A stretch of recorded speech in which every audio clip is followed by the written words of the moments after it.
હવે જે કહેવા માંગુ છું ને એ તો 75% એડવોકેટને કદાચ ખબર નથી અને જનતામાંથી તો 99.99% ખબર નથી કે તમે ભૂલથી અજાણતા તમારા ભાઈઓના કબજા થયા હોય તો દસ્તાવેજ કરવાની જરૂર નથી, તમે જાતે સુધારી શકો.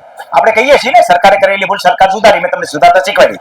તો તમે તમારી ભૂલ કરો હોય એ સરકાર એકવાર તમને સુધારવા ન દે.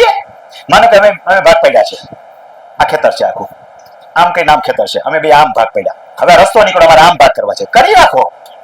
સરકારને ક્યાં મળે? સેટો ફેરવી નાખી. આમ ભાગ કર્યા છે, આમ કરી નાખી, સેટો ફેરવી નાખી કે જે દુરસ્તી એકવાર કર્યા પછી નહીં થાય.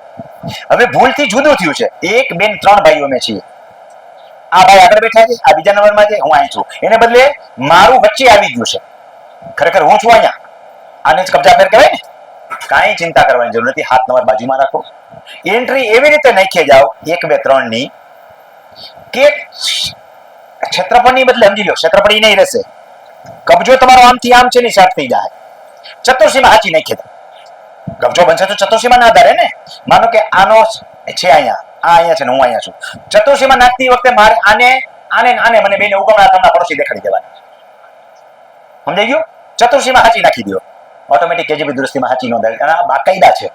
આ કોઈ ગેરકાયદેસર પ્રવૃત્તિ કરતા શીખવાડતો નથી, પણ અડધાને ખબર નથી કે ભાઈઓના કબજા ફેર કેજીબી દુરસ્તી વખતે સાચા થઈ શકે.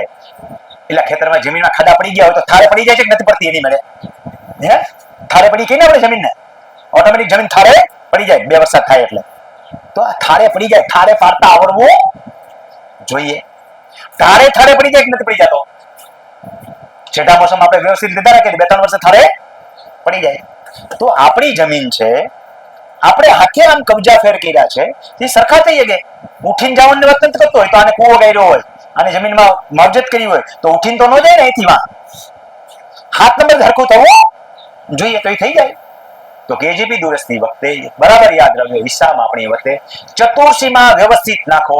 તમારે જેમ કરવાની હોય એ રીતની વ્યવસ્થિત નાખો.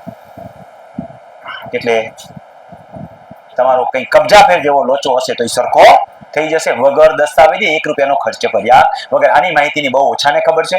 આ વિશે મારો ડિટેલ્સથી વિડીયો પણ છે યુટ્યુબમાં, જે રમણીકભાઈ કોટડિયા લખી અને વિડીયો નામની ચેનલમાં પ્લેલિસ્ટમાં જાજો, માપણી અંગેના વિડીયો જોજો એટલે ડિટેલ્સમાં મળશે. આની પહેલાના તાલીમ કેમ્પમાં મેં આ વિષય 4 કલાક હલાવેલો.